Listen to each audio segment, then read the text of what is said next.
Bismillahirrahmanirrahim. Assalatu wassalamu ala ashrafil anbiya wal mursalin Sayyidina Muhammadin wa ala alihi wa sahbihi ajma'in. Qala Allah Ta'ala fi kitabihil karim, A'udzu billahi minasy syaithanir rajim. Bismillahirrahmanirrahim. Ya ayyuhalladzina amanu kutiba alaikumus syiyam kama kutiba alal ladzina min qablikum la'allakum tattaqun. Shadaqallahul azim. Amma ba'd. Al-mukarramun, para alim wal ulama, muslimin wal muslimat, naqdiyin wan naqdiyat, hafizakumullahu jami'an. Pertama-tama mari kita memanjatkan puji rasa syukur kehadirat Allah Subhanahu wa Ta'ala, yang mana dengan ma'unah hidayah semuanya kita diberi nikmat sehat, nikmat iman, sehingga kita bisa melaksanakan ibadah puasa di bulan Ramadan. Hadirin hadirat kaum muslimin muslimat, hafizakumullahu jami'an. Yang kedua, marilah kita mengaturkan salam keharibaan baginda Nabi besar Nabi Muhammad sallallahu alaihi wasallam, yang telah membawa kita dari alam kegelapan menuju alam yang terang benderang, minal dzulumati ila nur, yakni agama Islam. Hadirin kaum muslimat, muslimin muslimat, rahimakumullah. Kita memasuki di bulan Ramadan yang ke-18 ini merupakan suatu kewajiban bagi kita untuk melaksanakan, karena kata Allah Subhanahu wa Ta'ala, kutiba alaikum, minangka diwajibkan bagi kita semua untuk melaksanakan puasa di bulan Ramadan. Agar apa? Agar supaya kita adalah benar-benar takut, benar-benar menjadi orang yang takwa, takut kepada Allah Subhanahu wa Ta'ala. Artinya takut kepada Allah Subhanahu wa Ta'ala, bagaimana kita memenuhi apa yang telah Allah perintahkan dan menjauhi apa yang telah Allah larang. Oleh sebab itu, ibadah apapun, terutama ibadah puasa di bulan ini, hendaknya mempunyai dampak yang sangat positif bagi diri kita, sehingga kita betul-betul menghayati, tafakkur apa yang telah kita kerjakan di bulan Ramadan. Bagaimana kita melaksanakan bulan Ramadan, kemudian kita beribadah kepada Allah, melaksanakan ibadah-ibadah sunnah, melaksanakan ibadah-ibadah fardu, melaksanakan ibadah-ibadah rawatib.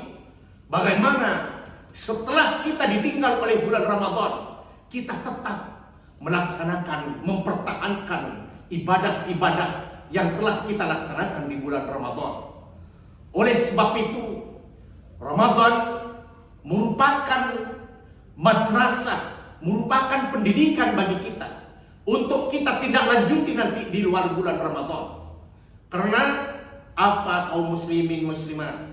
Kita tahu bahwa secara syariat berpuasa, tidak makan dan tidak minum, itu sahih, sah puasanya, tapi belum tentu puasanya dapat diterima di sisi Allah Subhanahu wa Ta'ala. Puasa dapat diterima di sisi Allah Subhanahu wa Ta'ala, ukurannya, tanda-tandanya adalah apabila amal-amal kita adalah lebih meningkat dan lebih baik daripada sebelum bulan Ramadan. Inilah namanya puasa adalah berdampak kepada diri kita sendiri. Bukan hanya ibadah puasa, ibadah apapun, misalkan ibadah haji, juga harus berdampak kepada diri kita sekalian. Kita dari Makkah, ketika kita di Makkah melaksanakan ibadah haji, kita melaksanakan jumrah, kita melaksanakan melempar setan. Tapi ketika kita kembali ke Indonesia, ketika kita kembali ke Gapura, setan-setan itu masih ikut. Berarti tidak ada dampaknya kita melempar setan di jumrah ula, jumrah akabah, atau jumrah wusta. Inilah maksud saya, ibadah apapun harus ada dampak positif bagi diri kita sendiri. Misalkan juga kita ibadah salat kepada Allah Subhanahu wa taala, harus betul-betul ada dampaknya bagi diri kita. Ikut, terutama dampaknya kepada hati kita, ikut mengalir kepada darah-darah kita semua. Seperti salat betul-betul tanha anil fahsya wal munkar, betul-betul mencegah dari perbuatan keji dan munkar. Ini maksudnya adalah ketika kita juga bersalat baik, khusyuk kepada Allah, wudhu kepada Allah, akan pasti juga amaliyah kita di luar salat akan pasti juga ikut wudhu, ikut tawadhu kepada sesamanya. Contohnya ketika kita mengucapkan kalimat ihdinas siratal mustaqim, mohon petunjuk ya Allah kepada jalan yang lurus, maka kita di luar salat pun juga harus lurus, harus betul-betul lurus ketika kita mau mengerjakan perbuatan maksiat, karena kita ingat ihdinas siratal mustaqim, sehingga kita gagal untuk melaksanakan maksiat dan semacamnya. Oleh sebab itu, sekali lagi, ibadah apapun harus berdampak positif bagi diri kita. Contoh lagi di dalam sholat, ketika kita melakukan sujud kepada Allah Subhanahu wa taala, yang dibaca adalah Subhana Rabbiyal A'la, adalah maha suci Allah dan maha luhur Allah Subhanahu wa taala. Ketika itu nampak ngalir ke hati kita, ngalir ke darah kita, ngalir ke sumsum kita, maka kita tidak akan pernah sombong kepada sesamanya.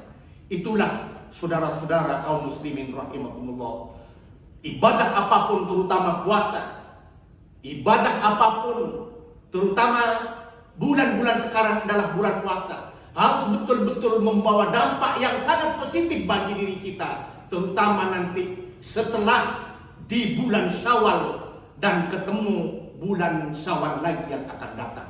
Ini akan dipakai terus, akan diamalkan terus, berputar sampai 1 tahun. Oleh sebab itu, saudara-saudara kaum muslimin rahimakumullah, mari kita betul-betul tafakkur kepada Allah, karena jaminan kita adalah jaminan dosa dihapus, jaminan surga yang ada di depan kita. Buktinya Allah menggaransi kita, man shoma ramadhana imanan wa ihtisaban ghufira lahu ma taqaddama min dhanbi. Jadi garansinya Allah memberi ampunan kepada kita semua. Oleh sebab itu, kita betul-betul yang berkaitan dengan hakul adami, kita saling memaafkan, sehingga kita garansi dari Allah Subhanahu wa taala betul-betul mulus, tidak ada hal-hal yang menyangkut hakul adami, kesalahan sesama kita. Oleh sebab itu, monggo mari ngiren kita semua saling memaafkan dan saling asapora, karena sebentar lagi kita sudah separuh ini di bulan Ramadan akan menghadapi hari raya Idul Fitri. Saya rasa demikian pemirsa kaum muslimin muslimat, nahdliyin nahdliyah. Kurang lebihnya mohon maaf. Wallahul muwaffiq ila aqwamit thariq wa nawarit taufiq. Assalamualaikum warahmatullahi wabarakatuh.